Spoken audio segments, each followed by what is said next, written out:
You're listening to the Secret Society of Western Big Game Hunting with Dan Adler. I have an amazing guest for you this week. I'm so grateful for our friendship and our relationship. I have so much I want to talk to you about. I want to blow the roof off this thing, but I've got to introduce a man that really needs no introduction. This is going to be a lot of fun for me to introduce him because this is somebody that I know, we've followed for a long time, look up to and have a lot of respect. You know, there are hunters who are good. There are hunters who are great. And then every once in a while, somebody comes along who makes you question whether they're actually playing the same game as the rest of us. My guest tonight has taken all 29 North American big game species with a recurve bow. Not a compound, not a rifle, a recurve.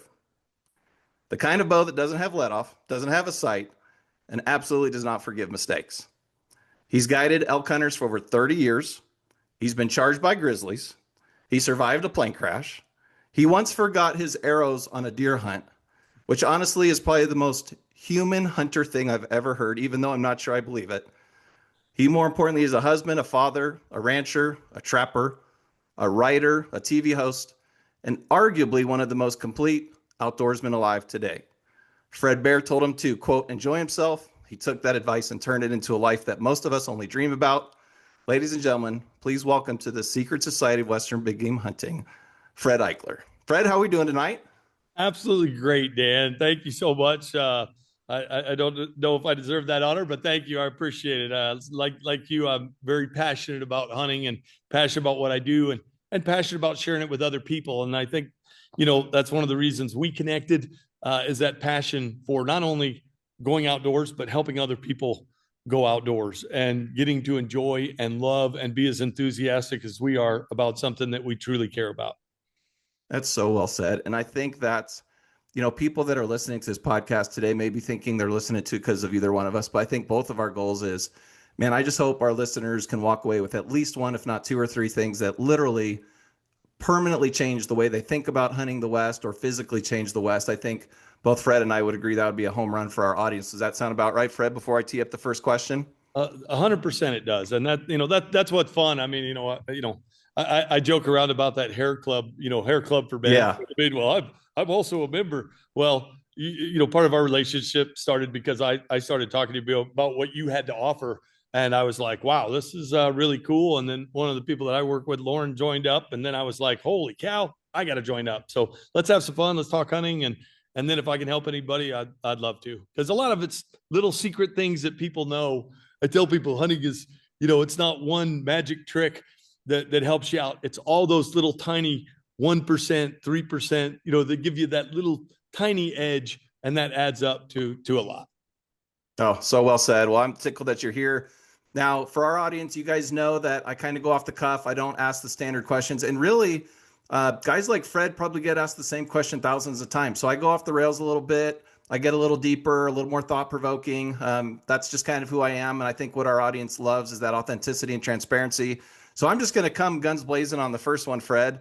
And I know, like I said, you've probably been interviewed 1,000 times or more. As an outfitter or as a professional hunter, I want to ask you a two-part question. Number one, what question are you sick of being asked? And what question do you wish somebody would ask you? So what question are you sick of being asked? And what question do you wish somebody would ask you? So the one that I'm sick of being asked, to be perfectly honest, is what's the weather going to be like? And it's one of those that, and you're trying to be patient and, even sometimes it's with guys who've been hunting with for ages, but they'll ask you a year before they're coming out and they're planning. And I know they're excited to go hunting, or even 6 months before. And my pat answer now is, sometimes I kind of jokingly, you'll say, well, where do you live? Or the guy will say, oh, I live in, Idaho or wherever, Alaska. I'm like, what's the weather going to be like there next year? It's like, just to kind of put it in perspective, I'm like, man, we could be 90, we could be 20. You know what I mean? Yeah. Maybe call me when it's closer, but that's one of those questions that's funny. One of the ones that I wish people would ask would probably be an honest assessment of percentages. And you and me have had this discussion. I didn't know you were going to ask me this on the podcast, but you and me have had this discussion privately. And, that's such a tough question but I like people to ask it if they're genuinely interested, because, I tell guys, and not trying to be offensive to men, women, or children that come out, but if they say, what are my percentage or what are my odds on harvesting an animal, whether it's an elk, a deer, bear, sheep, whatever it is they're after, I'll say, well, there's so many questions I have to ask you that will help me answer that for you. But, if you tell me you're 5'3" and you're 350 pounds, I'm going to tell you on an elk hunt, an elevation, you're not going to have a very good chance. Yeah. So there's so many other variables come into play. Are you experienced? Do you usually harvest a deer or an elk where you live? You know what I mean? How experienced of a hunter are you? How efficient are you with your equipment? Are you willing to stay out all day? Or are you the kind of hunter that wants to come in and watch TV in the middle of the day? Sit in a water hole may only have a 5% chance between 11 and 2. But to me, that's a 5% more chance than you have, sitting in the bunkhouse taking a nap. So, that's one of the questions I wish guys would ask me so I could help them a little bit. And I try to guide people that way, but I know you and me kind of feel, I think, similar on some of that. Oh, gosh. I was just in Wisconsin at the outdoor expo up there not that long ago, and somebody was asking me, and I said, I've been doing this 21 years and my filters come off a little bit. And when somebody says, so what's your success rate? I go, I want to say, right, what's my success rate? Do you want to know my success rate? Or is really the question behind the question, what is your success rate going to be? Because my mindset, if I go out elk hunting, today's the day. I'm killing an elk. I don't hope to kill. Hope's not a strategy. But guess what? If I don't, I have the same mindset tomorrow. Today's the day. Today's the day I kill elk. I don't hope I kill an elk. I'm going to kill an elk. So I think what you're really asking is, what's your success rate? So yeah, if you're 5'3", 350 at 8,000 feet, and your last hunt, the maximum you made, it was 400 yards from the truck before you needed a cigarette, that's going to be a different experience for you than somebody that's a mountain hunter and spends their life training for this moment. So you're not really asking Fred Eichler's success rate. You're really asking, how are you going to fare in Fred Eichler's camp? Oh, you're so right. And I got to flip it, because as an outfitter too, and a guide yourself and an avid hunter, what's one of the ones that drives you nuts that you get every year? Success rate is one of them. Probably the other thing people ask a lot coming out west is, how far should I be expected to shoot? Mm-hmm. And I tell people, that when I took a 10-11 season run at the Best of the West TV, the first thing they asked me to do was to teach their long range hunting course. And I said, only if I have creative freedom. I said it respectfully, but only if I have creative freedom. And they said, what do you mean? We've been running this course for 16 years. And I said, if I'm teaching it, my personal course, I'm not asking you to change yours, but the one I'm teaching, I would like to rename Long Range Hunting and Ethics, because I know guys that can shoot a rifle at 1,600 yards, and I know guys that can shoot a bow out to 110 yards, 120 yards.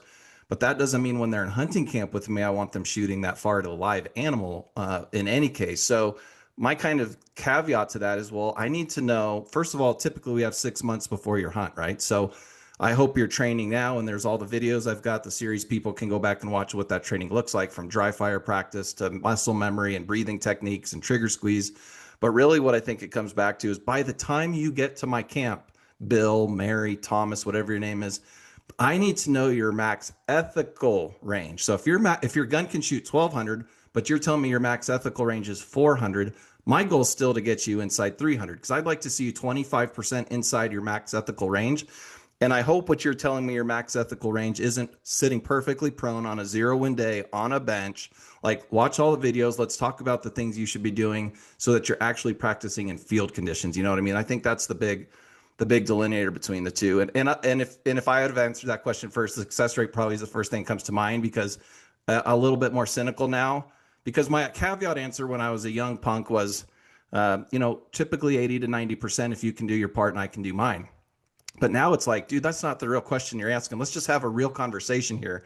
Right. And a lot of people can't handle the unfiltered kind of candid me, but I'm their advocate. You're their advocate. Like, we want you to be successful. You want them to get one.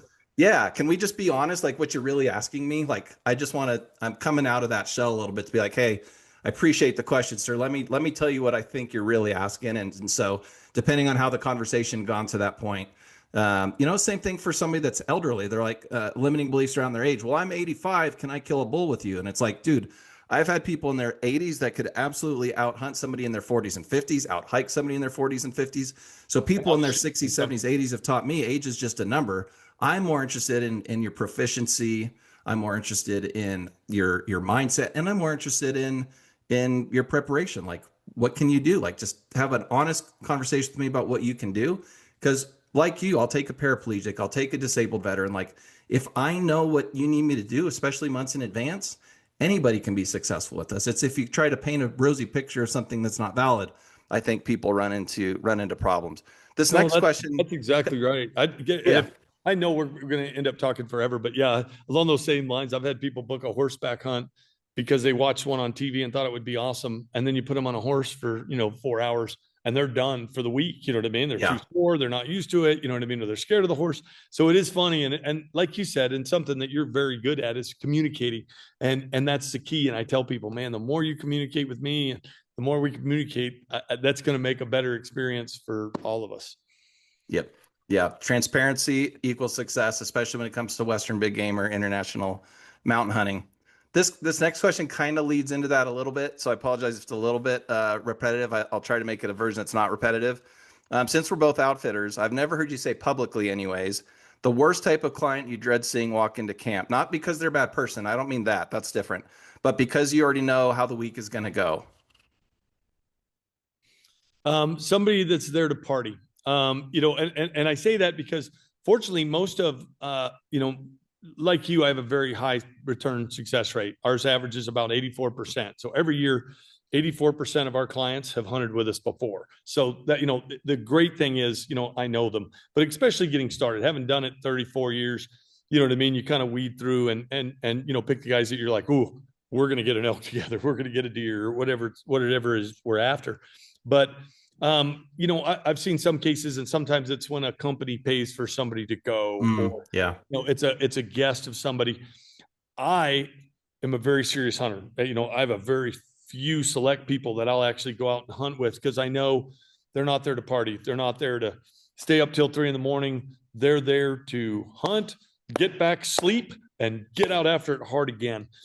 So that's probably, I wasn't ready for that question either, but yeah, probably when I see somebody and I'm like, oh man, they're going to be dragging tomorrow. You know what I mean? And then I'm real careful about the safety issue. I'm not a big fan of people, somebody wants, one drink or something. Okay. I get it. But, I'm not a big fan of people, drink a lot. And, I've had to, unfortunately, in occasion say, hey, you're going to be around, you know what I mean? Either, my kids, my guides, you know what I mean? My friends, my dad, anybody. And it's not safe for you to have a weapon in your hand, whether that's a bow, whether that's a rifle or anything else, if you're not 100%. So that would probably be the one that I sometimes you could see it right off, you know what I mean? They're carrying in cases or, you know what I mean? And it's like, right. That for me. How about you? What's one of the ones that you're like, here's a tough one?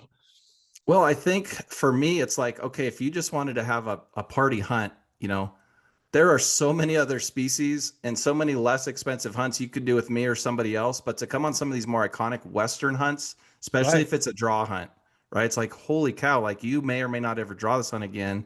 And if you're going to be around the campfire till 3 or 4 in the morning drinking and try and get up at 6 and do it all over, like I can't do that. Now, I will give credit, if credit's the right word, where credit is due. I can't do this, but I literally, going back in my memory banks, I think every international, and I'm not picking on my buddies that are listening right now, you know who you are, but I think every international camp I've been in, from Ireland to Argentina, Africa, New Zealand, those guys, and these are PHs, like there's something about them where they can actually go out at night. I remember all the pub crawls in Ireland. It's like, they can go do this and somehow, like, I'm done at 10 o'clock no matter what. Oh, yeah, that's me. And they're like, what time did you get back last night? They're like, oh, like 3 or 4. I'm like, you're drinking till 3 or 4. And then they're kicking my butt up the mountain. I'm like, what am I doing in life that these guys are crushing me going up the mountain. They're 20 years older than me. They smoke, they drink, and they're killing me going up the mountain. So I think it's cultural. I've noticed that. It's gotta be. Sometimes it's a cultural thing. I don't know if I'm jealous or if I'm more like, like, gosh, just amazing. So I want to flip that a little bit because you and I do get to do some of the coolest hunts in the West and overseas. And I want you to think maybe it's a specific person, but the question is, what does a great client, a memorable client, what does he do in the first 24 hours that you've met him or her, where you go to bed that night and you say to yourself when you're saying your prayers, this hunt is going to be special? Ooh, that question gave me goosebumps. But When do you go to bed at night that clients and camp for the first afternoon, dinner's done, you're going to bed the night before, here, this is going to be special? It's the people that right off the bat notice the little things, the sunsets, you know what I mean? Like, when they come there, or they appreciate, and you can tell the people that are doing it, you know what I mean? Like, wow, what is that? Or they're interested in the area, the people, the history of the area. They're knowledgeable about the animals, to some degree, you know what I mean? They've done a little bit of research themselves. Maybe it's the first time they've hunted a pronghorn antelope, or, you know what I mean? Whatever it is, a Miriam's turkey, and they know that, this is true and this is true. So a lot of times for me, it's the person, that you can tell they're there for the experience. You know what I mean? I think there's and I'm trying to think of the right way to say this. There's some people that the whole thing relies on them standing over a dead animal. And there's other people, like, I think I'm a little more this way, even though I'm as hardcore of a hunter as anybody I know, but that just loves to get after it. And yes, being successful is the end part of that. But some of the best hunts I've ever had too, I haven't gotten what I was after, but I was able to go. It wasn't because of me, because I tried. I gave it everything on the table. And whether it was weather, or whether it was, I missed, or, something didn't go right. But I think, in answer to your question, it's sorry to summarize or bring it back down. When somebody does that in the first 24 hours, they're respectful to the people that are working with me. They appreciate the sunset. Maybe they comment about the beautiful view. The people that take that all in and show a reverence or a respect for the animal that we're after too. Those are probably the first things that I go, wow, man, this is somebody, man, woman, or child that I'm going to have a connection with this week.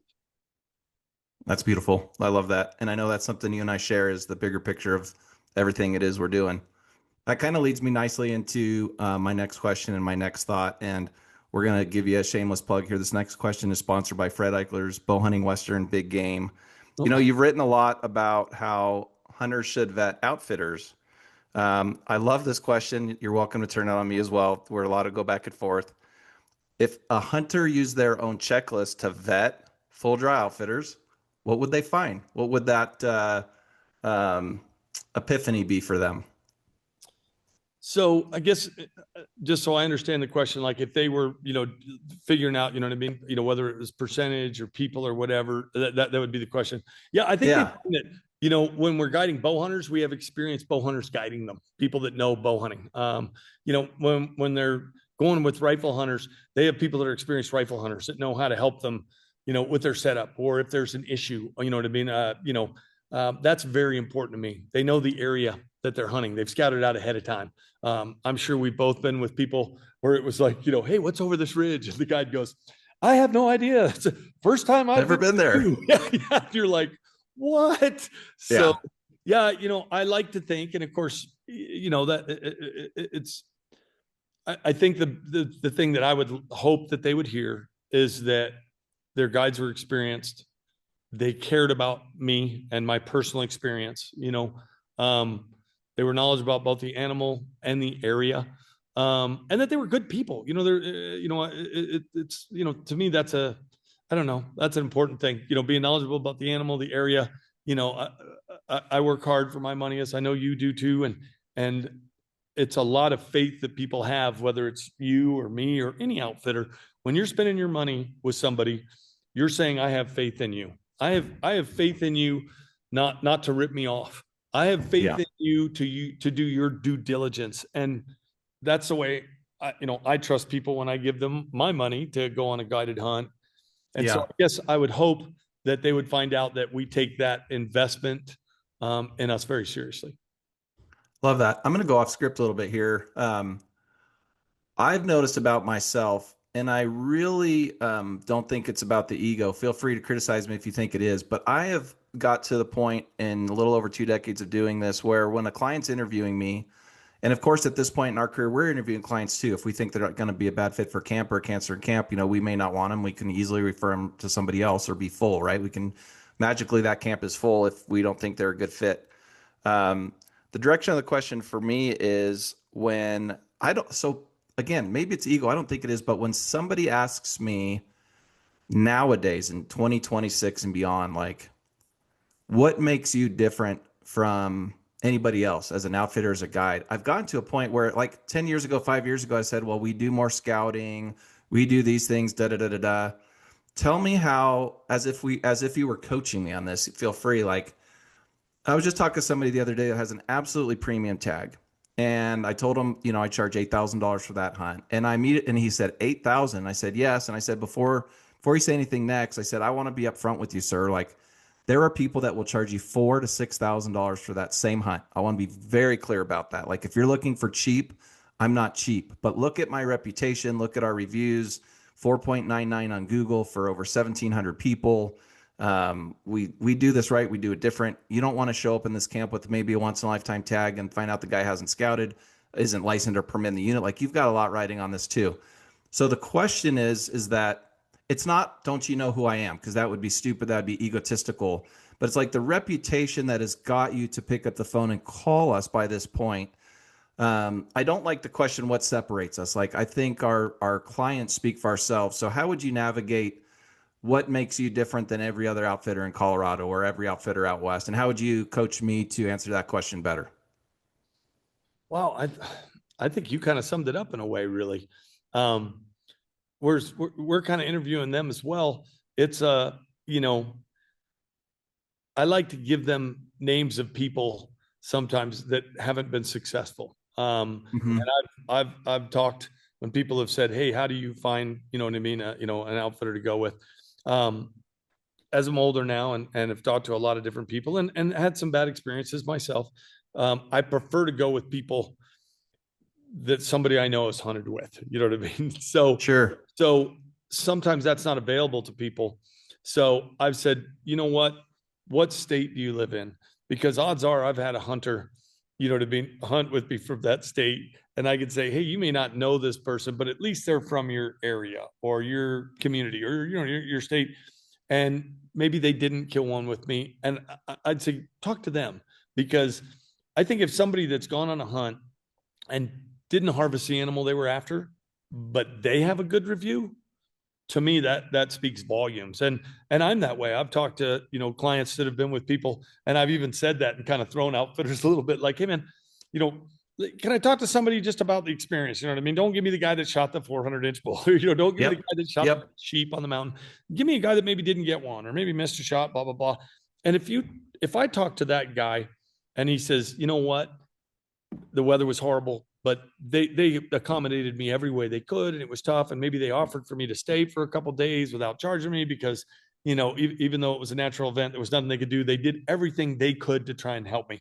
So I guess, to me, that's one of the keys, is just trying to navigate that and trying to give people names of either people that weren't successful or just telling them, like you said, being candid, being open, being honest, hey, I'm not going to tell you you're going to kill a bull. I've told people that, to be a lot, whether it's bull or deer. I can tell you that when you leave, it wasn't successful if you don't look at me, whether you harvested or didn't, and said, man, your crew was top notch. And they did everything they could to help me harvest one, everything legally that they could do. They did it, and they knew the area and they did this, but it's still hunting. And thanks. I had a great experience. Love that. Yeah, it's such an interesting business because it's humbling in the sense that people are, some people look at some of these Western species as a once in a lifetime opportunity. For a lot of people, paying what the costs are out there, and we'll talk about zero outfitter fees later, but the cost of doing some of these hunts now, even the last 5 years, has gone up 25, 35, some cases 45, 50%. Even some of the state tags, I think of a state like Utah, for example, New Mexico last year went up. The tag fees, just what's happening to our sport and how it's kind of revolutionizing the way people kind of look at things and are feeling pushed out. Your home state of Colorado, I know, is redoing their system in 2028. We could talk more about that later, but the world is spinning so fast for Western big game hunters. I feel like there's people giving up. There's people that are frustrated. We'll cover more about how you and I have got a solution for that down the road. But to those of you listening that feel that way, like the draws out West are rigged against you, that you're frustrated, that you're not sure if it's worth it, we hear you, we see you.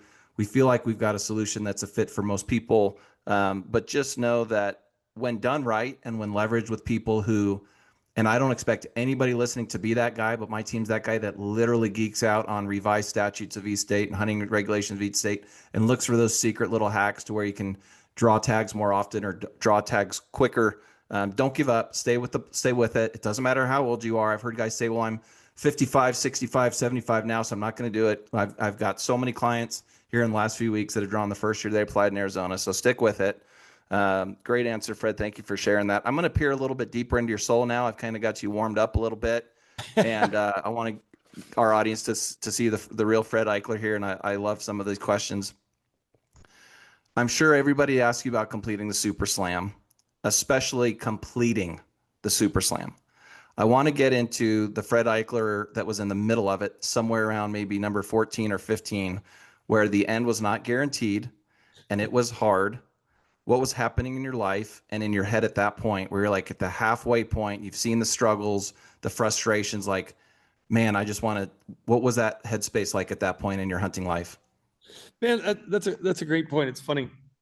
So it started out, if you will, I worked for Fred Bear, or Bear Archery, I should say. And to me, that's always been Fred Bear because he's such an iconic bow hunter and part of that company, even after, he passed. And I started, I think it was a year or 2 years after he had passed.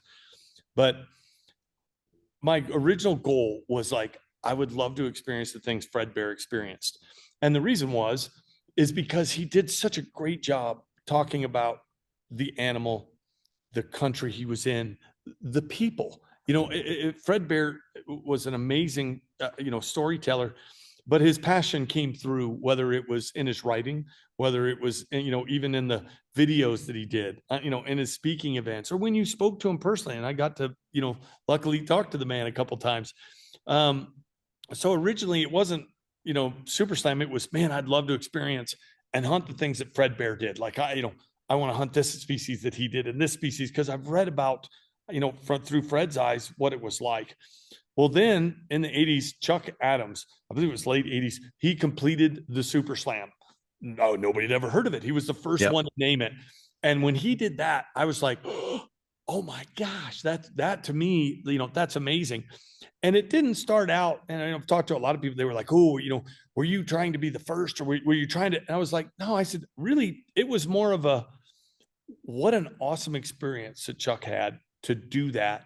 The people he must have met, the places he saw, and the experience he had. I was more envious of that, I guess, and envy is a weird word, but I wanted to experience it. So that's kind of where it started, was like, man, it would be really neat to just go to these different places. And I didn't expect, honestly, to be able to take them all. But I wanted to know what I had physically and mentally. Like I knew, I was old enough to know that physically and mentally, that would be the test.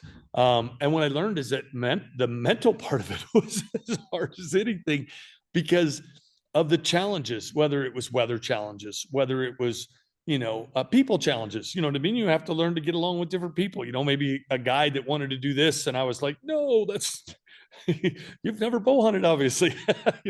Yeah. So, so I guess to break it down, it was about midway through, I guess I could kind of see the end of the rainbow, but it was like, man, there are some big ones, coming up. And I don't know if I can take a polar bear, for example, with a recurve. And the Dall sheep, to be perfectly honest, hedged me up. I went on multiple unsuccessful Dall sheep hunts. The snow came in, and I mean, literally, even my guide had blood in his socks, like, just hiking. We were in Chugach, and it was ugly, and we're using ice axes, and I'm not very smart. And I mean, I'm going up stuff I had no business being in. So yeah, I guess the mindset, and that's what you ask. I know I'm rambling, but the mindset was, man, I can see it, but there's so many obstacles, whether it was money, time, and that things were a lot cheaper back then. I can't imagine trying to do that now. I traded out hunts, you know what I mean? Like, I've talked to others, they'd say, I'd say, hey man, I can't afford to hunt with you, but do you want to get a mountain lion, or do you want to go after an elk or a bear? And so I was able to do some really good deals and a very inexpensive. And I also did, at the time, I had done more self-guided of the Super Slam than anybody had. And I was probably most proud of that because when I could go self-guided, I wanted to go. But there were so many species that I had to have a Dan, a Fred for, you know what I mean? Whether it was grizzly bear, bear, you know what I mean? Some of the sheep that it was like, okay. And then choosing the right time and, and then just all the crazy experiences, planes wrecking, boats flipping, I've had some crazy experiences like you and like a lot of people that are listening right now. So, but yeah, it was about the middle of the way. I didn't know. I was like, whew, it might take me the rest of my life to do this, but it's fun. And I've got memories that I can sit back in a rocking chair one day when I can't go and think about. So I hope that kind of answers your question. No, that's beautiful. You talked a little bit about the Dall sheep. You talked a little bit about the polar bear. Of the North American 29, was there one, whether it was one of those or a different one, where you literally were like, I might quit? And I don't mean physically, I mean mentally. Like, was there a species where like, this might not be worth it? I might be content with not getting all 29. Like, was there a species that felt like your nemesis? Was it the sheep, or were there a couple where you just, in private conversations, when it's just you in the mirror, where you're kind of like, the hell with it? Yeah. Me and the man upstairs, and I'm going, man, why don't I like golf? why couldn't that be my passion? But yeah, I thought about that a lot, especially when I was cold. Yeah, there were a lot of situations. Polar bear was a really weird one for me, just because it was one of the few places I've ever been in the world where, to be perfectly honest, I would not have survived without those guides. And that was a very unsettling, like, literally, I felt like a child. Like, I was like, if these guys somehow left or they went through the ice, which, we were, I don't even know how many, 50, 75 miles out on the frozen ocean where seals are popping up. And I'm like, should we even be standing here? Like, if seals are popping up through the ice, maybe it's not thick enough. They built an igloo so we could get out of a blizzard. Food, the harsh, the climate, you know what I mean? -30, -40 and windstorms.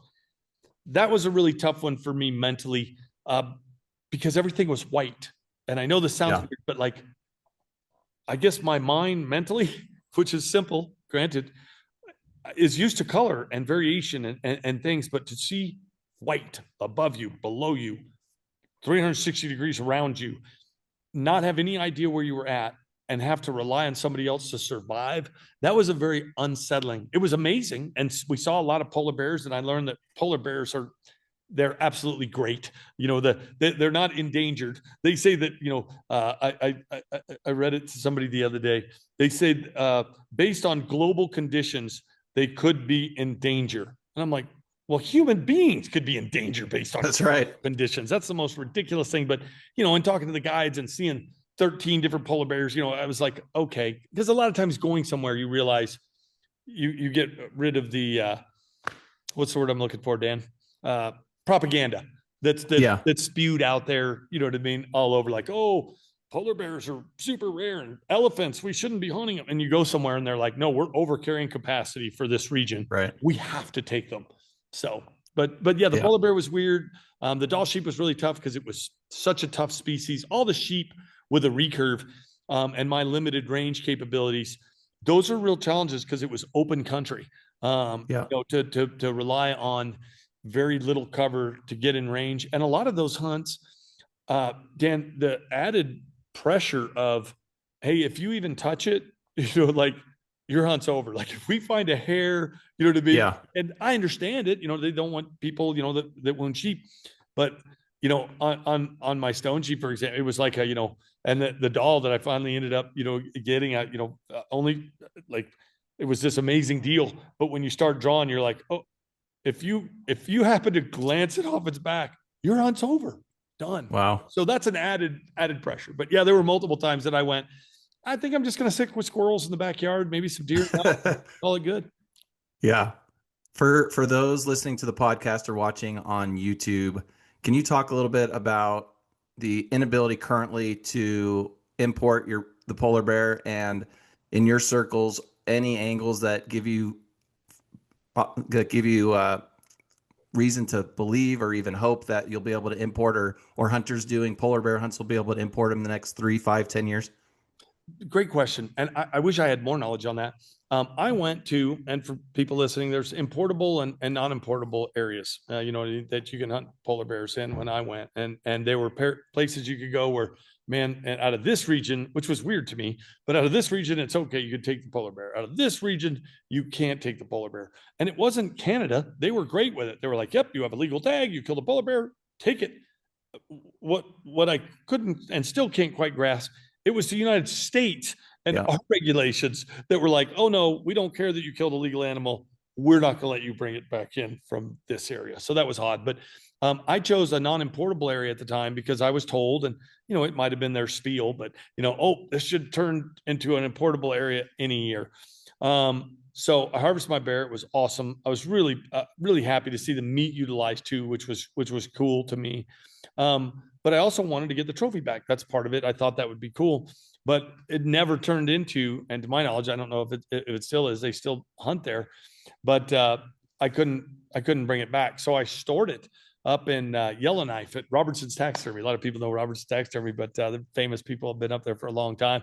But I stored it there for years. And they were super reasonable, charged me a nominal, storage fee. And, here's this giant polar bear, and I couldn't get it back. So it broke my heart. But after years and years, I got offered a pretty good deal for it to be sold to a museum that they were going to utilize it, and put it there. And so I was like, okay, let's do that. So, but as far as the future of it, really, it's the U.S. It's not Canada. When they allow you to take a certain number of polar bears, they're fine with it.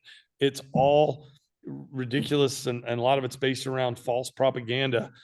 People thinking that polar bears are, Canada knows what they're doing. They have wildlife biologists. They have game wardens. Right. They know what they're doing. If they say we have a huntable population, then to me, we should respect that and bring them across. So unfortunately, like a lot of things now, it's more political, and people have to kind of watch that, that political arena to see if that's going to change. Do you know what museum it's in? Is it something you hope to go see, or have you seen it? I had that information, but no, I might be able to even get them. It's been quite a few years ago now, but I was like, I would be so neat to go up there and see my bear. But if anybody listening goes, oh, I saw it, that would be kind of cool. There are guys, for those of you listening that are thinking about maybe doing this, they are incredible artists. It's not inexpensive, but every year in the trade show circuit, the top shows in the country, you can go see them. There's a few of them, so I won't plug anyone necessarily here, but I will tell you, there's some wildlife artists out there. They do this with the non-importables, from rhino to some of the elephants that are non-importable, a polar bear. You literally give them your skull measurements. You literally give them your paw measurements, your paw to paw, your nose to tail, and magically they come up with something that you can't tell the difference. And again, it's not inexpensive, but it is something. I have a buddy that has one, and it looked. I was like, "Oh, you got your polar bear back," and he's like, "No, actually," and I was like, "What?" And like I touched it, looked at it, like I was blown away. So I think it's cool that you just said that, because I was blown away. Really. Well, they're incredibly talented, first of all, and it makes me think of something else. At some of my trade show booths for Diamond Outfitters and Zero Outfitter Fees, we have Waldo there, which is the number 7 bull elk in the world that a client shot. He's 440. We have Turkey Foot, which is top 10 in the replica in the world, that's 458. We have the number 26 archery sheep. We have the top 20 all-time mule deer.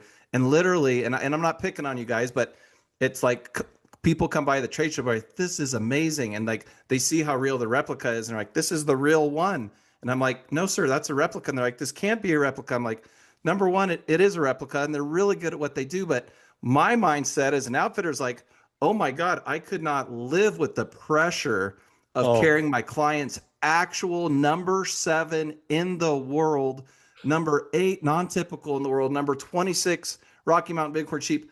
The pressure of actually traveling those. I know what happens in trade shows, traveling back and forth all around trucks and pickups and vacuum cleaners of the trade show exhibition people. Like, the pressure of that would be hard, just as hard as the hunt. So the replica artists that are out there are amazing. And if you're interested in something like that, one thing I only learned recently is if you get an elk replica or a sheep replica or even an antelope replica, the top artists in that space, actually, it's not just the replica of the size, but it's also the weight down to the skull plate. They actually try to make it weigh the same, which is something I learned. So you want to talk about talent. These guys have more talent in their tip of their pinky than I have in my entire body when it comes to art. But that's some of the people that we get to rub shoulders with in this industry. And if you're at those larger shows, whether it's Dallas Safari Club or SCI, like, you're going to meet those guys and gals, and they're incredibly talented and people I really look up to. So Really cool That's stuff. really cool. You know, how many times, I just got to ask you this, how many times did somebody see that bull in your booth and go, that's a pretty good one, but my buddy shot one a lot bigger than that last year? So I was telling you earlier about being cynical. So I used to just say when somebody would do that, I would just say congratulations. But being a little bit more cynical in my life now, like this is literally what, if I'm feeling good about, I don't know, if I'm feeling ornery that day Yeah. and somebody walks by and they're like, that's a really nice one. My dad killed something bigger, a little bit bigger, but this one's really cool. I'm like, was he number 6 or number 5? And I just stopped talking. I'm like, is he number 6 or number 5? And I'm like, what? Yes, sir. I was just asking out of curiosity. Congratulations to your dad. Was he number 6 or number 5? Well, what do you mean? You said your dad killed something bigger. I was just curious. This is number 7 in the world. Did your dad kill number 6 or number 5? I'm like, oh, it probably wasn't that big. But if my wife Terry were on the air with you right now, Fred, she wouldn't think back to that one. You will love this. You will love this. So I'm going to name names here just because they're great people and I love doing their show. But it's actually not a hunting trade show. It's the World of Concrete. And so several years ago, World of Concrete didn't interfere with a lot of other hunting shows. And actually, that's our people. So they said, hey, come give an elk hunting seminar at World of Concrete. And so I did. But not everybody there's a hunter. And the replica at the booth that day was a 252-inch mule deer. I say again, the replica was a 252-inch mule deer. But the comment made by the contractor, and this is what I call a drive-by, where they just drive by and want to just have to say something. But this, I say again for point of emphasis, this was a 252-inch mule deer, Fred.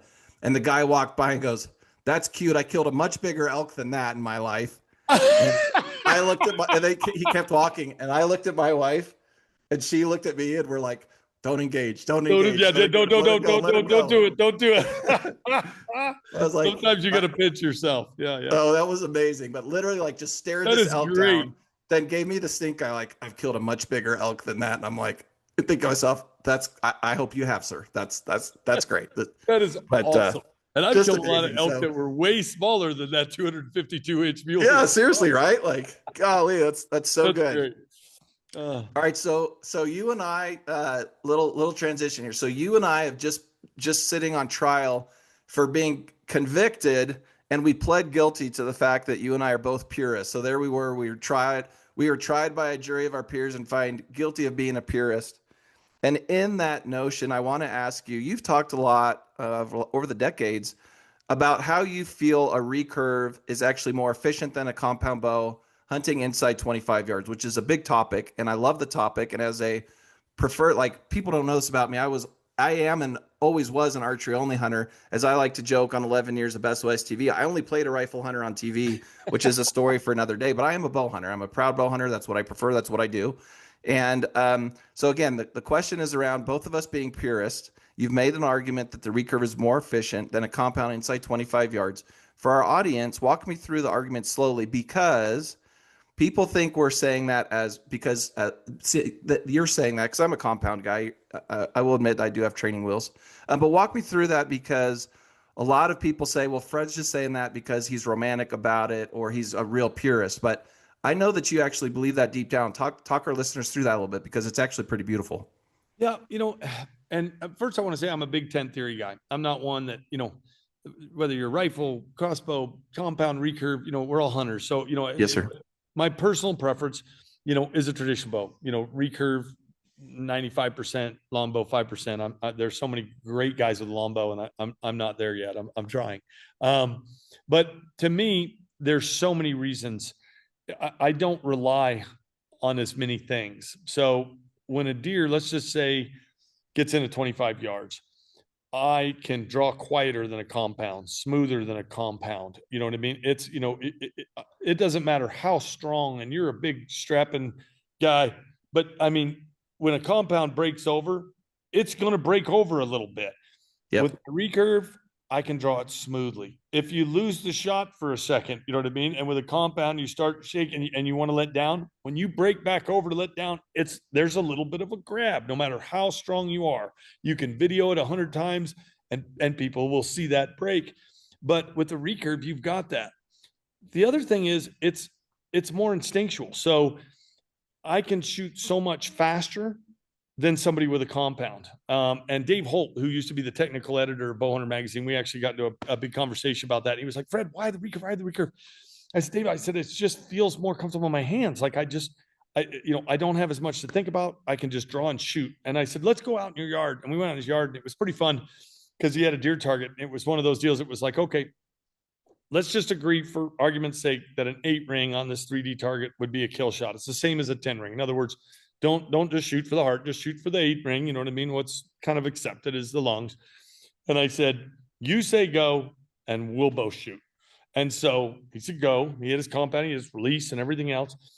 I drew back. I shot the deer in the 8 ring. I loaded up another arrow. I shot the deer in the 8 ring. I loaded up another arrow, and we shot the third arrow at the same time. And he did hit it dead center in the 10. And he went, I see your point.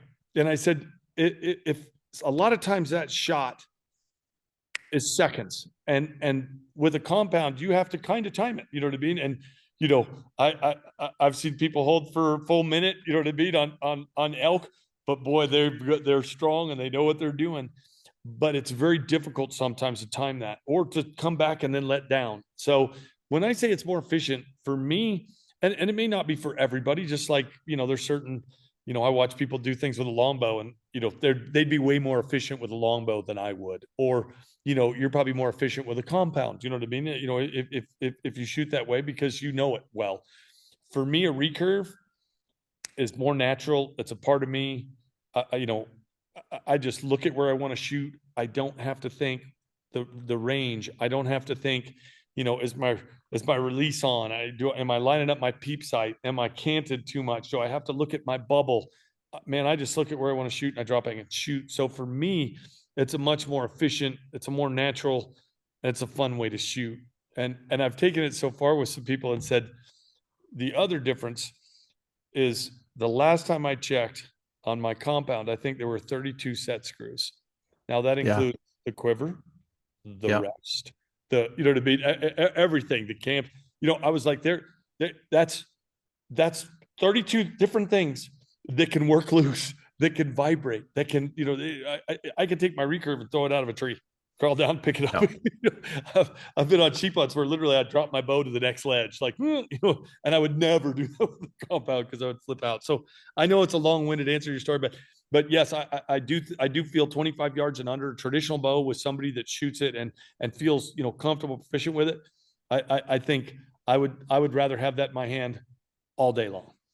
Yeah, that resonates, that hits, because I know I don't feel that connection to the compound like you do. So what I'm picturing the whole time you're saying that is flying airplanes. I got my pilot's license in 1994, flew in the military a little bit, but flown for whatever that math is, 32 years.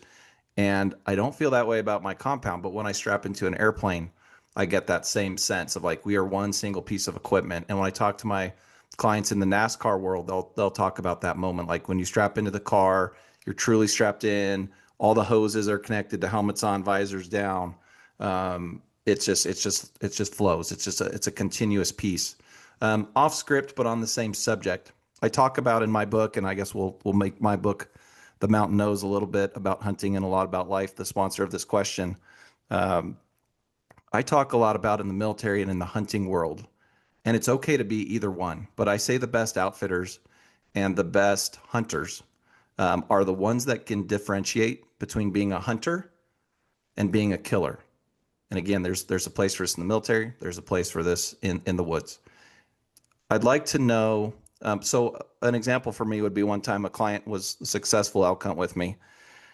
And it was just after the bull was down, and he had said his prayers of gratitude and things like that. And then he just kind of turned to me and he started laughing with a little tear of his eye because he was obviously overwhelmed with emotion. And he goes, dude, when that bull got in 300 yards, he's like, it was an archery hunt. He's like, you totally changed. And I'm like, what do you mean? What do you mean?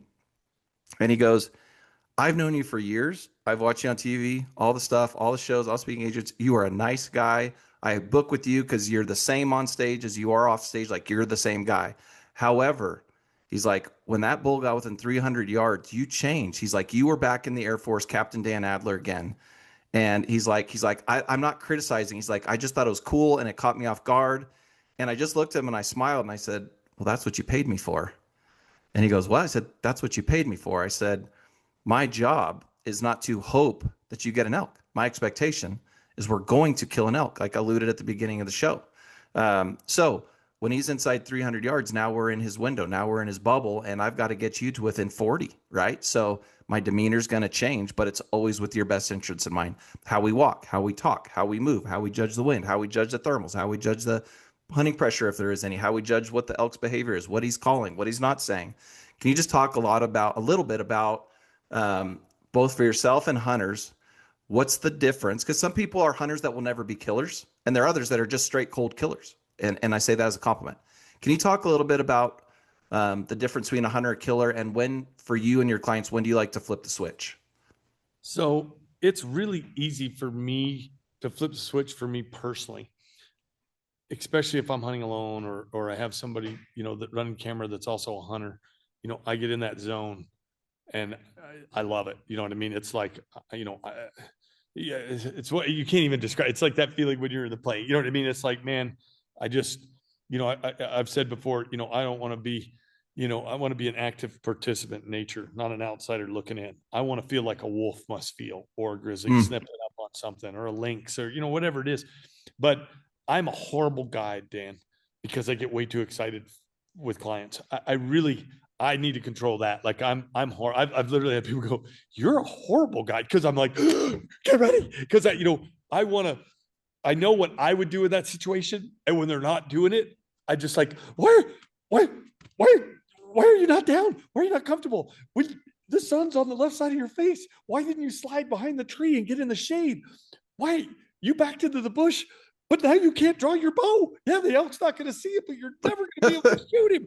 I love it. So I am horrible, and I'm horrible because I want it so bad for people, and some of them, it's either not going to happen or they're doing the things, and you're like, no, like I'm behind you 30 yards, and I want to hit you over the head with something. Like if you did this, or right, so yeah, the killer switch for me is a lot easier for me to do, whether I'm calling or moving, or you know what I mean, or with one of my guides or cameramen that we hunt together all the time, or my dad and things like that, people that and hunt with you all the time. I struggle sometimes because I get so into trying to get somebody else that I'm not killer Fred, I'm hunter Fred trying to help somebody, and I'm not as calm as I should be in some of those situations. So I need a little more of the Captain Dan, like, okay, and just be calm and cool and collected and say, do this and do that. But apparently freaking out and going, shoot him. We're like, that's not the way to do it. I'm not a great guide because of that. And crazy enough, like, there's some people that'll still hunt with me and have for years. They're just kind of used to that lunacy part of me. And they're like, dude, yeah, you're not a good guy, but we usually get one amazingly despite you. So I know. I love it when clients are successful despite themselves, or we as guys are successful despite ourselves.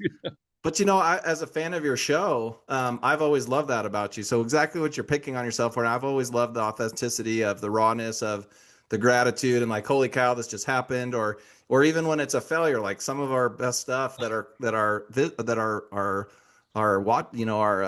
fans, so to speak, watch is like, oh, my favorite episode, Best of the West episode, is where he screwed up the dull sheep hunt. I'm like, I think it was my favorite one too. And how many people wouldn't have aired that, right? So I think with you, your authenticity and who you are just comes out in your energy. So I'm going to ask you this another way then. So when clients call, you're like, hey, I want to book Full Draw Outfitters, but will you be my guide? Do you like try to talk them out and be like, I'm a terrible guy. Do you want my son, or you want so-and-so? Because I do sometimes. Literally, like, I'm awful at this. Do you unsell yourself? I belittle myself when I'm talking to somebody, and it's pretty funny. I'm like, I would love to take you, and it's even worse because Seth is now managing the outfit, and he's taking a lot of the guys, a lot of people have hunted with him, but they're like, it used to be always be, but now it's like, hey Fred, we want to come out at an elk hunt, and I'm like, hey, I'm free that week, I can take you, and they're like, and it's like hey man, I really appreciate that, but listen, is Seth free? And I'm like, oh man, come on. I love it. So I get that. And, even some of the other guys, Gunn or Zach, we got some of the guys that are just really, really good. They're very calm. they do that whole thing. They don't flip out, they like I do. So, but yeah, so I usually try and talk them out of me. But when I do go, it's usually with people that I've been hunting with for years, and they know me. They kind of at least know what they're going to expect. I love that. I could think of times where, in the last 21 years, obviously at the beginning, for me at least, it was just my wife and I. We didn't have, 5 dozen guides helping us over multiple states and countries. We built into that thanks to their hard work and great clients. But at the beginning, it was just me. People would ask if it was just me, and that was like a pound my chest moment, right? And now I think it's all of them, Fred. It's like, hey, I just want to make sure I'm hunting with Matt Woodward. I'll make sure I'm hunting with Danny Drown. Do I have Keegan? Do I have Marshall? Like, do I have Gonzo? Like Lane, Mike? Who do I have? And I'm like, damn, bro, you didn't even say my name in any of those. Yeah, do you know that guy? Yes, you'll have one of them, and you're probably better off for it. So maybe I'll go glass with you for a day. Maybe I'll just have breakfast with you. I don't know, but I guess that's it's a blessing in our life, and not necessarily changing of the guard, but kind of the natural evolution of a quality business, right? As the generations come, and I've actually told people I'm 49. I'm young. You're still young as well, but this in a lot of ways those. I think the sweet spot is like 18 to 32 years old for guides that are going to make it for a career. Because you've probably seen a lot come and go. They're in that 18 to 20, 25 range. And in there, maybe they get married and have kids, and that changed their lives. They don't want to guide anymore. Others are like having a hard time to figure out, how do I do this full time? And I know we're one of the few Western guide services, makes us a little bit unicorns, that we actually have full-time guides. But for a lot of them, I think they just kind of age out. But those guys that make it to 30, 31, 32, they figure out two things. I think they figure out, this is all I want to do. It's a lifestyle more than it is a job. They figure out with their outfitter, how do we make the finances work so I can do this the rest of my life? And then they just have that conversation with them. And you and I've done it because we made a living out of it. It is something that can be done. It's a lot of blood, sweat, and tears, and a lot of losses and a lot of learning up front. But I always say you never fail. You either win or you learn. But those younger guys coming up through the ranks, they once they kind of see if they're really good, once they get past 31, 32, they can make a career out of it. And I think a lot of people have limiting beliefs around that. Has that been similar experience to what you've seen at Full Draw? And I think you're 100% right on. And we are unique in the fact that, a lot of outfitters, I think, struggle with the fact that, the guy's an electrician, or not to pick on electricians, but whatever they do, the guides have a real job, if you will, yeah. 11 months out of the year, and they're an elk guide for a month out of the year, or they're this guide for, most of my guys are, full-time guys. That's what they do. You know what I mean? One of them's a taxidermist, you know what I mean? Taxidermy, but everything revolves around hunting. You know what I mean? Seth, he lives, eats, and breathes it every day. So we're watching animals every day. So I think we have a unique situation, but I would agree with you 100%. It's that young, and it's a lifestyle. When you said that, I was like, wow, that's the perfect word. And it doesn't fit everybody. Some people think it's going to be great, and they go, wow, I'm alone a lot. I'm busting my tail a lot. I have to be very self-reliant. You know what I mean? If my vehicle breaks down, if I get my client into a bad situation, or somebody breaks a leg, or weather is an issue, or whatever that is, you have to be self-reliant. You have to be very confident, and you have to be a people person. And I think those people that have that and like the lifestyle, man, they can bomb it. But yeah, I would say most people, it's more of a, I'm going to dip my toe in and try it out. And a lot of those wash out, if you will. Yeah. Agree or disagree with this quote and elaborate on it. I've told people a lot along the way that people had said they really liked and looked up to what we're doing and didn't know if it was duplicable. I said, if you treat guiding and outfitting like a business, truly like a business, it will pay you like a business. If you treat it like a hobby, however, it will pay you like a hobby. What's your take on that? Man, I'm a horrible businessman. But you're spot on. I want to agree with you 100%, but I have told people, because I think some people see the romanticism, if you will, you know what I mean? Sure. Oh, that sounds awesome. But they don't see you feeding horses, whether it's raining, snowing, you know what I mean? Hot, cold, they don't see you fixing four-wheelers, or, messing with snowmobiles, or whatever that equipment is, trucks, they don't see you planting fields, and, you know what I mean? Or scouting, or, all the not beautiful parts of it. You know what I mean? Yeah. When you're tired and your guy just shot an animal, and you're going to be out there all night long, and you're going to have to be up and ready to go the next morning. So I guess I try to be brutally honest with people, and I'm like, I would probably have made so much more money if I put in the same hours at McDonald's, and had and Yeah, had good perspective. and had benefits, you know what I mean? If I had health benefits and I Yeah. had, this and that, you know what I mean? But I wouldn't have had the experiences, you know what I mean? So, there's so many other jobs out there that pay great and, and things like that. So in a way, I think you said kind of you get out of it what you put into it. I'm kind of dumbing that down, but that's kind of what you said.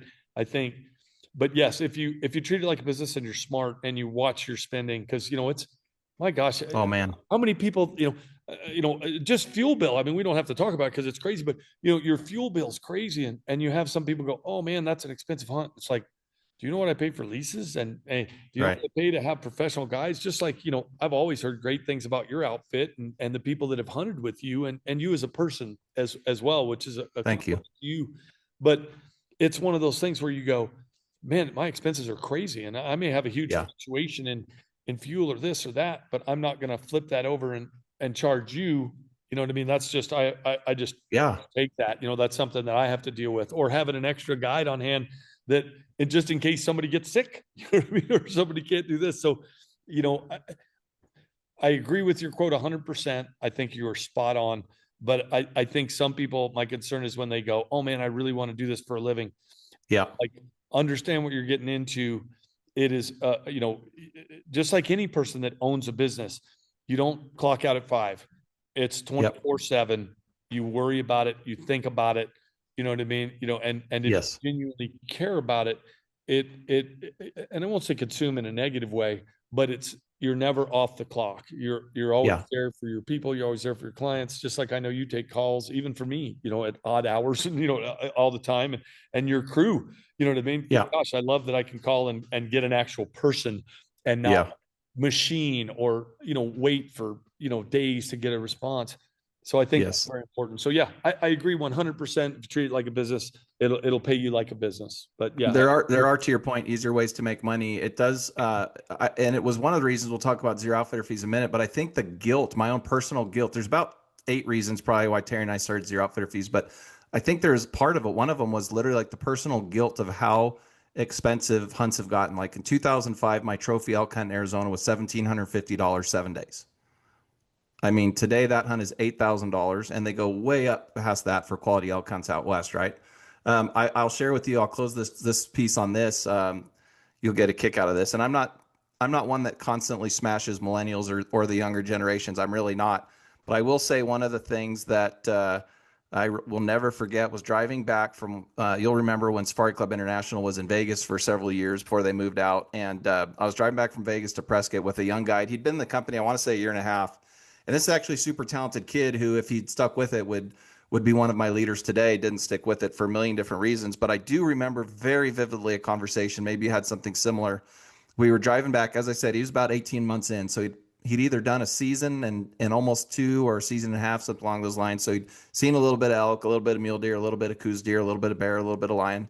And but we're driving back, and I take guys to some of these trade shows so they could see a little bit of the behind the scenes and the lead generation and the organizational structure it takes to do this thing right, which are just systems I ripped off from the military and from my real estate career. But he just randomly, Fred, he said, "You know what's hard about being a guide, Dan?" I'm thinking to myself, "Yeah, I know exactly why it's hard to be a guide." He goes, Dan, I won't tell you why it's hard to be a guide. He goes, everybody, and this has come back from Vegas where we had a lot of sales. He's like, everybody just wants to be the outfitter. I said, well, what does that mean? He's like, well, nobody wants to do the actual guide stuff. People want to just be where you're at. And I'm thinking, number one, where do you think it is that I'm at? Because whatever light you hold me in, I don't hold myself in. Number two, I didn't wake up one day and say, I'm going to be an outfitter, right? I started guiding people. And like you said, it's the 24/7. It's, when you got to this camp, it didn't magically set itself up. The food didn't magically cook itself. The scouting wasn't magically done on its own by some zombie apocalypse. The preparation, knowing where the elk are going to be first thing in the morning or deer, like all of this stuff happened. And, I've been very transparent. The first couple of years in this business, my wife was our sugar mama, was the sugar mama of the family. We didn't have kids at the time, but when I left the military and gave up the security of officer's pay and went to zero, I was hustling because I was not comfortable that Terry was carrying all the weight. So I was taking hunts that I wouldn't even take today. I was guiding on hunters I wouldn't even take today. But this whole concept of this glamorous side of it, you guys like you and me, I think, do it for the lifestyle. We're probably behaviorally, and I've done the corporate world, and I know you've done a little bit with bear archery and some other things, but our not our gift necessarily, but our contribution to society is more in the outdoor space and helping people achieve their goals. I often don't even tell people anymore that I'm a hunter or an outfitter. When somebody traps me on an elevator, for example, I'll say, well, what do you do for a living? Well, I make people's dreams come true. I just happen to do that through hunting. But have you ever heard somebody like do that, pull that up with you with like a problem with this? Or my favorite one is, oh, you're an outfitter. It must be nice. Like that one just trips my trigger. Like, what's your thoughts on something like that or your experience around that? No, 100%. And even sometimes it's, it's clients and it'll surprise you sometimes too. Cause people are like, oh, this, it must be awesome. And I'm like, dude, do you know what I was doing yesterday? Like, you know what I mean? I was laying underneath the tractor that planted this, you know what I mean? Or, we were, you know what I mean? Messing with, we were up on the top of the mountain glassing, trying to find some, turkeys roosted, you know what I mean? Because they moved from the area they were at, or, or a mountain lion moved in this area and moved the elk out. And we've been scrambling for 3 days trying to find them because they literally got pushed out. So yeah, it is funny because they don't see the 7 days a week, 24/7, you know what I mean? And I think that's the part that does it. And it's probably like a lot of people, you hear, or, oh man, can I get a break on it?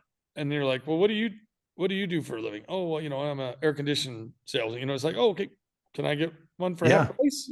So yeah, it's funny. I think a lot of people, but and I understand that it is a lifestyle that most people are not familiar with. You know what I mean? We Easton one time kept track, and I think I'd spent I'm trying to remember. It was over 100 days in a tent that year. And they were like, you know what I mean? This many days in a tent, this many days, in a field, this many days. And it was like, wow, look at that. You know what I mean? So, there's sacrifices that you make that, that your kids or your friends or your family make. There's been times where it's like, Dad, I would love to go do this hunt with you, but man, I can't afford to not be here. You know what I mean? For these guys, especially those first, 10, 15 years, you know what I mean? The time period where a lot of guys wash out, they try it, they don't make it, you know what I mean? Or first 5 years probably. But, there was a lot of sacrifice that I'm sure you've made and continue to make, you know what I mean? For not only your people, the people that rely on you, but also for the clients that have come to rely on you and, you being honest and being able to take them on quality hunts. Yeah, for sure. You mentioned Fred Bear earlier. I never got to meet Fred Bear, but shout out to Joe Latart, Alaska Wilderness Enterprises. I've been in the cabin that Fred Bear hunted in Alaska with his famous interior grizzly encounter. And his book is in Alaska Joe's cabin. So I got to at least be in his aura. I know you met him a couple times, but the legend of his is mythologized. I know, I don't know if Ted Nugent ever even met him, for example, but I know how much he looked up to him and respected him. I think they actually did get to share a campfire too. But you've had some firsthand proximity, even if it wasn't the length of time that you'd have liked to, because I believe he died in 1988, if I remember right. But you worked at Bear Archery, and a lot of people name drop Fred Bear. You got to talk to him. What did you observe about him that nobody knows that makes him legend? So there's a bunch of things. And Ted actually probably spent more time with Fred than a lot of people realize, more than me. Okay. I spent a lot of time with Frank Scott. I've spent some time with Bob Munger. I've met Fred on 2 different occasions where I actually got to one-on-one. Well, actually 3, count when I was really young at his range, but the 2 when I was older, and was able to carry on a conversation with him. But there was no ego to the man, and he was soft-spoken, but he wanted to hear what other people had to say. And I love that. He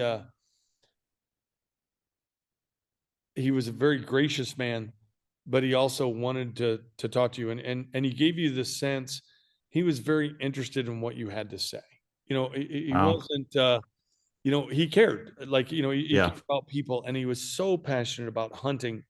And one thing that a lot of people don't know, and I hope the people that are listening to this will think about this, because I think this is so cool and says a lot about the man.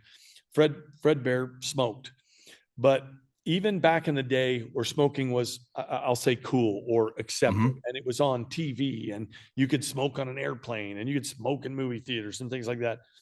Fred Bear realized that smoking was not healthy. It wasn't good for you. And Fred would not let a picture or video of him out with a cigarette.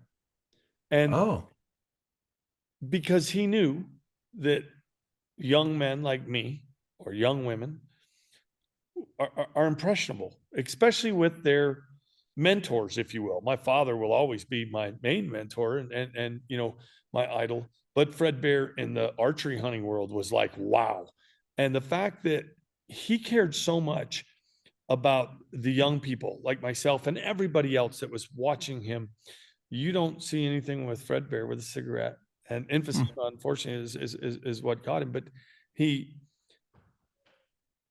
just that alone to me says so much about the man, because it would be so much easier to be like, yeah, this is me, this is who I am, or, you know, I have a cigarette. Not him at all. He knew it was yeah. a bad habit, didn't want to impact people negatively.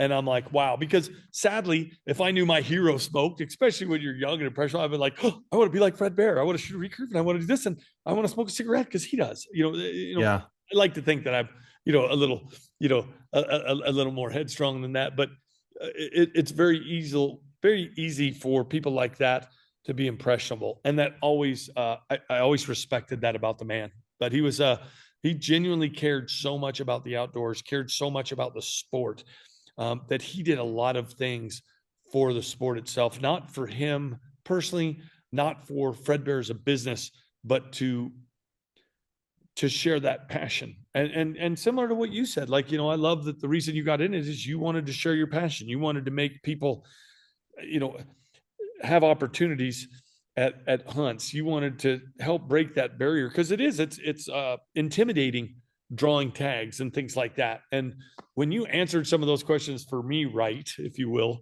I was like, wow, that's really cool. You know what I mean? That's cool. You're helping people understand that, and that you care enough to do that. I still don't know how you do it, because you should be broke, but you know what I mean? Three hunts.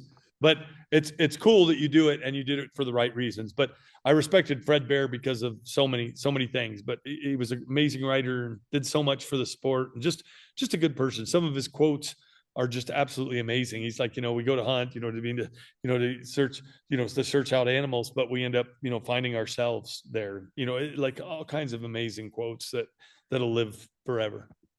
On the spiritual side of that, if you're comfortable sharing, since his passing, on any of your hunts, did you ever feel his presence, or have a moment where you thought he was there, or a quote came to your mind, or is that something that happens on the daily when you're in the woods, or has he come back to you in any way, shape, or form for you? I wish it happened all the time. And, you know, I think you and me think, and a lot of hunters, I won't narrow this down, because I know a lot of people have shared similar experiences.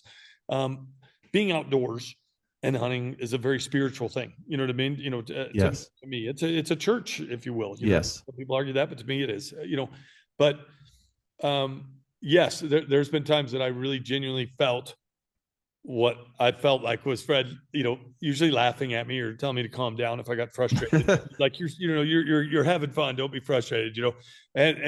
And he had just such a good way about him. And, you know, but I've seen video of him, and that's why it's usually laughing or when I make mistakes. And you know, it's like, Fred, you've shot a grizzly standing up in front of you. You've been charged by a brown bear. Why are you shaking so hard at this coos deer? Like, you're like, Sure. you know what, keep your head. But, you know, I've also seen video clips, and I loved one. I did one the other day. I shared it with people, where Fred had missed a grizzly, and he was so disgusted with himself, he literally threw his bow. Like, he was just like, I can't believe I just did that. That's amazing. But I love that he shared that, just like you Yes. shared, you know what I mean, the messed up doll sheep hunt. I haven't aired it yet, but we're going to. I missed a turkey just a few days ago in Georgia, because I freaked out. Like, it was right there, and it spotted me drawn, and the feathers dropped, and I don't even know, the arrow went I didn't touch a feather. Yeah. It was horribly embarrassing, but it was hysterical. And, you know, we're gonna air it and show it. But yeah, I do like to think that I've felt Fred's presence, because I usually in the woods feel a presence. Awesome. Good thing. Yeah, I'm like you.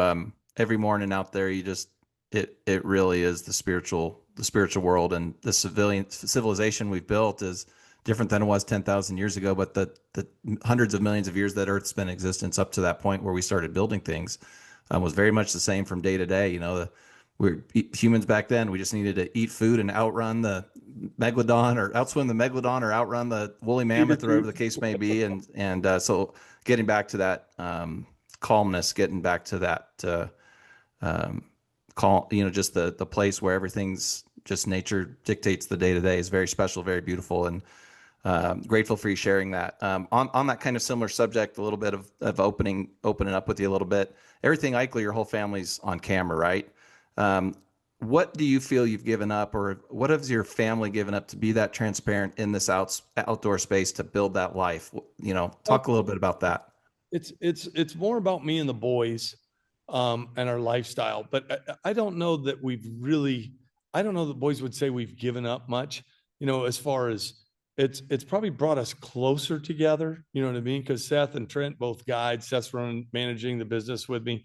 So that part, it's really fun. It's, you know, it's a part of our regular lifestyle. So, you know, we have people come in, and, you know, we've had other TV shows, that have filmed here, and they're like, wow, that's just what you do every day. You know what I mean? It's like we're feeding horses, feeding cows, or we're feeding chickens, or we're skinning something. And, you know, there's pictures in the lodge of Trent with a knife in his hand since he was 3 years old. You know what I mean? Because he was watching me and his, you know, brother Seth out there at the skinning pole, and he was like, oh, or grandpa was here. And, you know, my dad's, gosh, he's 79, about to turn 80. And, he had knee surgery last year, but he was supposed to come out and guide elk last year, but he's going to come out and guide again this year. But, you know, so grandpa's a part of it too. So it's kind of been a natural integration. It really, you know, I guess we don't know another way, if that makes sense. Like, totally.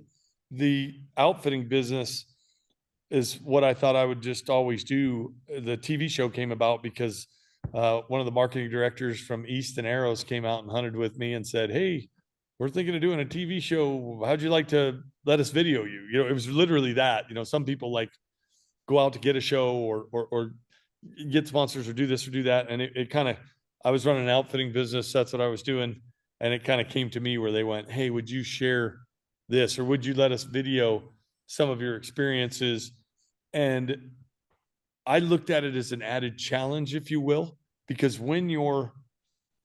it's hard enough to take an animal, especially with a traditional bow, you know, which is the majority of what I do. I love the rifle hunting, I love shotgun, I love bird hunting. You know, I love it all. You know, I enjoy compound, you know, now and again. It's all fun, whatever I'm doing.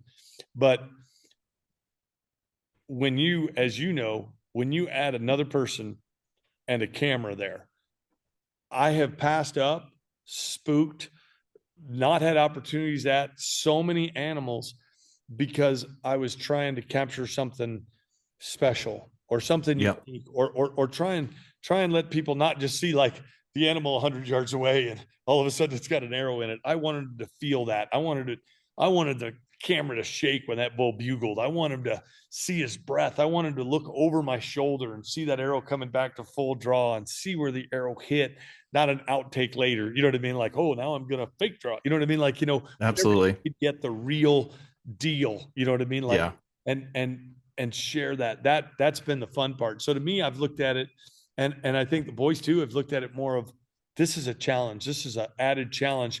And if I can take this deer, elk, bear, turkey, whatever it is, and capture on video and share it and inspire somebody else to go, hey man, I want to try that. Absolutely. That's the passion for me about it. Amazing. Take you on a little bit of a magic carpet ride here. If we went back in time and you were to write Bow Hunting Western Big Game today, what's one chapter you'd add that you didn't write about then? Wow. Yeah. That is I was excited for that question, Fred. Yeah, that's a good one. You've been there and done that for me, so I had more time to think about it. But no, that's a really good question. So I always think I leave stuff out, you know, and whether it's an article or a book, or, you know what I mean? Or, you know, I write, you know, like you, I communicate, you know what I mean, with people and trying to get them inspired or talk about hunting. But in the book, I wish I could have gone into more detail, more scenarios, if you will. Because the same thing I love about hunting is what drives me crazy about it.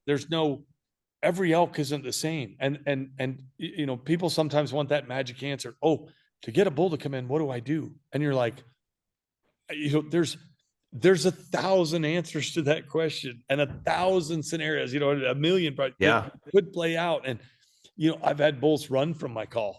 You know, like, oh yeah, that sounds horrible. I'm out of here. You know? And see ya. And I've had bulls run me over where I was scared. You know, I've had bulls that wouldn't come into my cow call or my bugle, but when I rattled elk antlers, you know what I mean? They went, oh, that's legit. Because I've heard a lot of hunters, but I've never heard that, because people are used to rattling whitetails, but they're not used to hearing, you know what I mean? Like a bull, even on public land, sometimes, you know, if you're not worried about getting whacked, you know what I mean? You rattle some elk antlers, a lot of cagey elk, you know what I mean? Or the normal 2.5, 3.5-year-old bull that I'm usually after. Oh, well, that sounds legit. And they'll charge in. So yeah, I wished I'd had enough room or had the presence of mind, or if I redid it, Dan, it was a great question. Whether it was deer, whitetail, mule deer, you know, because it was, you know, I kind of focused on Western animals there, you know, hence the name, obviously. But, you know, and elk, I wish I had run a few more scenarios, a few more of my missed opportunities, a few more of the don't give up. Like, you know, just like with a whitetail, you know, I've had people go out and go, well, I tried to rattle, or, you know, whether it's a whitetail, mule deer, or an elk, and it didn't work, so I never did it again. And you're like, dude, I had to do it. Even today, I like to think I still don't know a lot, but I know more than I used to. And I've still got to rattle at $10 to get one to go, wow, and charge in. So, you know, it's like coyote calling or anything else, you know, it's, you know, it takes a while, and you got to have that right animal in the right situation. So, you know, all this stuff, but that was a great question. I would probably talk more about different scenarios and more about the times that I've failed. Beautiful. To make people feel better about it. Like, you know, hey, you're not failing, buddy. You're on par with everybody. That's exactly right. I love that. Out of respect for your time, I've just got 2 more questions for you. But before I want to flip that one on you. On your book, what would you flip? What would you change? What chapter would you? What would you change? That's a really great question, and now you're putting me on the spot, which is because it was good. You hit me with it. I thought it was really good. It's really good. I think that people have so many limiting beliefs, and as I like to tell people, when you believe in your limitations, you get to keep them. And I feel like that's why I've done so many, like even in the smaller regional SCI, wild sheep, wild turkey banquets, I've literally volunteered myself at some of these just to speak on some of these things, because people have so many limiting beliefs. And, you know, not to go too off the hunting topic, but I'm a big believer in the neuroplasticity of the brain, meaning if you tell your brain you can't do something, you physically can't. And so I love the whole concept of, you know, if somebody's with me and it's like, hey, all we got to do to get in front of this bull is go up this one last hill and we're there, like we're in good shape. And if they're like, I don't think I can do it. I said, listen, Bill, I'm going to tell you this as your advocate because I love you, but because I'm your advocate, I want you to be successful. But if you don't feel like you can, and I'm not talking about physically, like if you're having a medical incident, let's talk about that. But if you're just having these doubts, like that's your brain lying to you, that's the devil. Like it's just trying to keep you from achieving your goal. So here's what I'll promise you. If you tell your brain I can do it, your brain will allow you to do it. And as cheesy as that sounds, if you tell yourself you can do it, your brain doesn't know the difference between reality and fantasy. So literally, if I tell my brain I'm a basketball player for the Phoenix Suns, and I tell myself I'm going to do a podcast with Fred Eichler, my brain doesn't know the difference. So if I can fool my brain, you can fool your brain. They're like, I don't know. Listen, Bill, left foot, right foot. What? Left foot, right foot. Well, what do you mean? I don't need you to take 10-foot steps. I need you to go left foot, right foot, left foot, right foot. Well, I don't know if that'll work. Well, if you believe it won't work, it won't. What do you mean you don't believe it'll work? Well, every time I look up, that hill seems like it's not getting any closer. Cool. I got a solution for you, Bill. Don't look up anymore. Well, what do you mean? Left foot, right foot, don't look up. Left foot, right foot, don't look up. Just say it to yourself. And when we get up there, you got me doing that. Yeah, right. And when we get up there, like here's the life lesson for the client and for me. It's like, okay, we got up there. Dang it. Well, the elk did get out in front of us. We didn't catch them. But then the client turns around and looks back at what they just conquered. And so that's why the part of my book, a little bit about hunting, a lot about life, is the subtitle, because damn, this is a beautiful view. And even if you told me I was going to blow the stock on the elk, I would have done this hike now just to, number one, learn how to tell my brain I could do something. And two, it's so beautiful up here.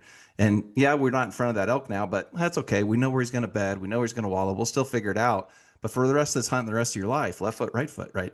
You got to start programming your brain the right way. So I'd probably go into more of the neuroscience of it, which would, I'm not a doctor, I'm not a biologist. I'm the last one to be on that plane. But the spiritual side, how I've seen it play out over hundreds and hundreds of successful and unsuccessful stocks, I would really push that. It's in my book, but I would go way deeper on it. I think that would be the big thing that I would push. What is one thing about Fred Eichler that nobody knows that you would love for us to know? So that I'd love you to know. Okay. Yeah. That I'm a passionate photographer. I love taking photos of wildlife, and I literally really get a kick out of it. Trying to show them in a natural habitat, show them doing their thing. I really like that. I really enjoy it. I can't draw at all. I wish I had some talent, because like you, I've seen some really cool things. And I wish I could paint or draw, but I've tried it and I can't put my brain. That left foot, right foot thing for me won't work with painting. But with photography, I've captured some really cool, well, to me, the images, and they're really cool to me. So there's something about photography too. And it also gets me out in the field. Again, it's a lot of times it's just an excuse to get out there. It's like, why are you up there? Oh, I'm trying to get a shot of a hummingbird, well, why? Yeah. I don't know. I just think it's cool. Or, it just gives me another excuse to be outside and capture something cool. And, if I send it to somebody or share it with them and they go, wow, that's really cool. That's fun. So that's amazing. That's one. For fans like me, would you ever consider publishing your pictures? Yeah, you know what? I have thought about it and probably shouldn't. I've put some and I've sold some and given some away, in different books. But yeah, cool. I want to.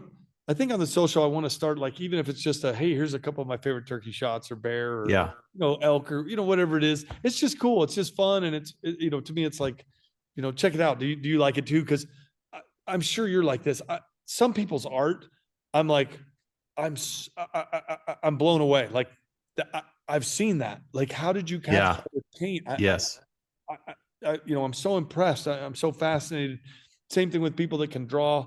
But my medium, I guess the only chance I have is what I mean is photography. And I've been places too where I've seen photographs that other people have taken that are just, it's like, wow, you captured that beautifully. And that so that's, there you go. There's mine. Hey, what's yours? What's your thing that most of the people here don't know about you? Got something you love to do, or something? Yeah, You're I think stamp collecting. No, I'm not into that. I think, okay, I'm going to go a different avenue than I originally thought. I have never, for everything I've been blessed to have done, I'm almost embarrassed to say this out loud as a purist. Fred Eichler, I have never once fly fished. I've never cast a fly line. I have saltwater fished. My first job was on saltwater fishing boats. Because growing up as a kid in Arizona, the only thing you want to do in Phoenix, Arizona in the summer was get out of town. So my first start in the outdoor industry was at 13, 14, and 15 years old in the summer, working in San Diego on half-day fishing boats with Tim Green, who's to this day is one of my heroes and mentors, and actually works in my company as a guide, which is total full circle world life win. And he's even traveling with me to Asia for my 50th birthday and all the things. So I have never once fly fished. I'm embarrassed to say it. Now, there's a little bit of self-preservation in that, because everybody that's like, okay, somebody who's as crazy about you as the outdoors, somebody as spiritual as you, and as somebody that loves to bow hunt, the first time you fly fish, you're done. Like, you're going to throw away all your hunting rifles, your bows. You're just going to want to become a fly fisherman and fly fish the world for the rest of your life. So I think that was my unscripted answer. Before I ask you the last question, please promote yourself. Where can people follow you on social? Tell them where to watch the TV show. Give us the unfiltered Fred Eichler plug, please. Yeah, but no problem. I've got there's a Full Draw Outfitter website that actually, it was always my website, but my son's kind of running that now. So we've just kind of kicked that off. So we're just trying to share that stuff. But there's a Fred Eichler fan page on Instagram, Facebook. We've got Twitter and all that good stuff. And then we have a YouTube channel where people can see, I try to educate people on simple things like, how to take down a elk quickly in the field, or how to, skin a coyote, you know what I mean? If you want to case them out, or if you want to sell the fur. So stuff like that. So yeah, but the normal channels. And then on the TV show, it's on MOTV, the digital side. And then also Everything Eichler is the name of the TV show, and that's on the Sportsman's channel.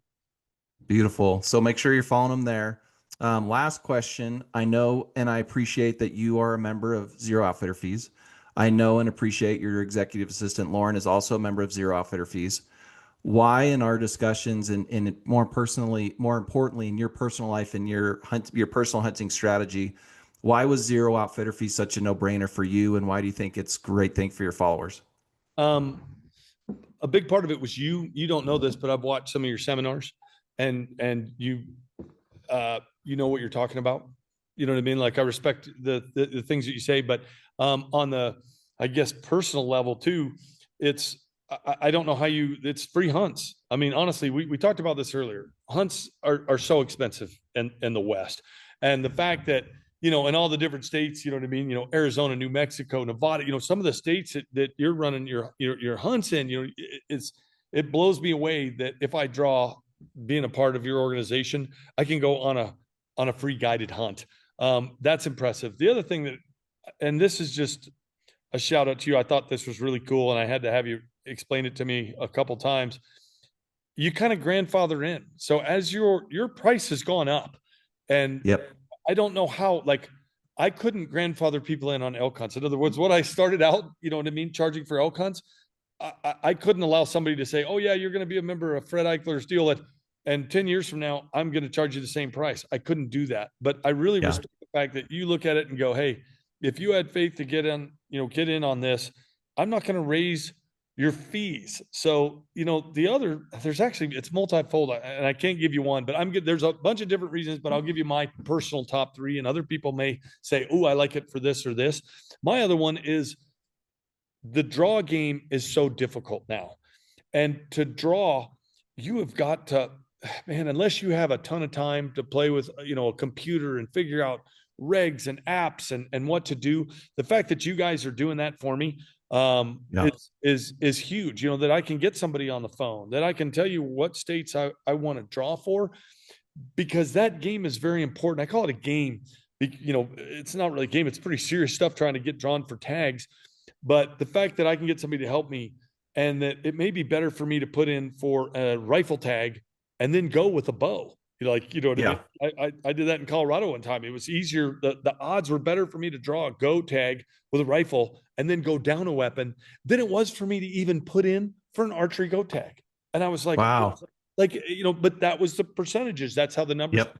So the fact that you have people that do that for me. So yeah, Lauren signed up first, and literally it was man, I've got a lot of benefits here in talking to you and doing some research, and to be perfectly honest, and asking some questions about you for people that know you. I think I told you I was even in New York, and a guy was like, oh, I'm going with Dan. I drew a tag. I was like, Dan Adler? They were like, yeah. I was like, holy cow. Like, your name just kept popping up. So wow. I'm excited about and hope, man, I'm kind of like that guy at the buffet.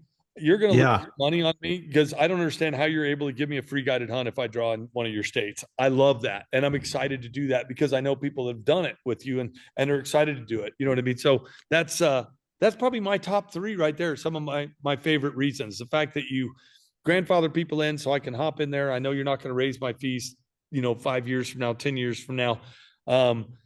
The free hunts, you know what I mean? And the 5 states that, you know what I mean, that you're licensed in, you know what I mean? That your guys will take me out on a hunt. I think I've said that accurately. Did I miss, I think those are some of the main reasons for me.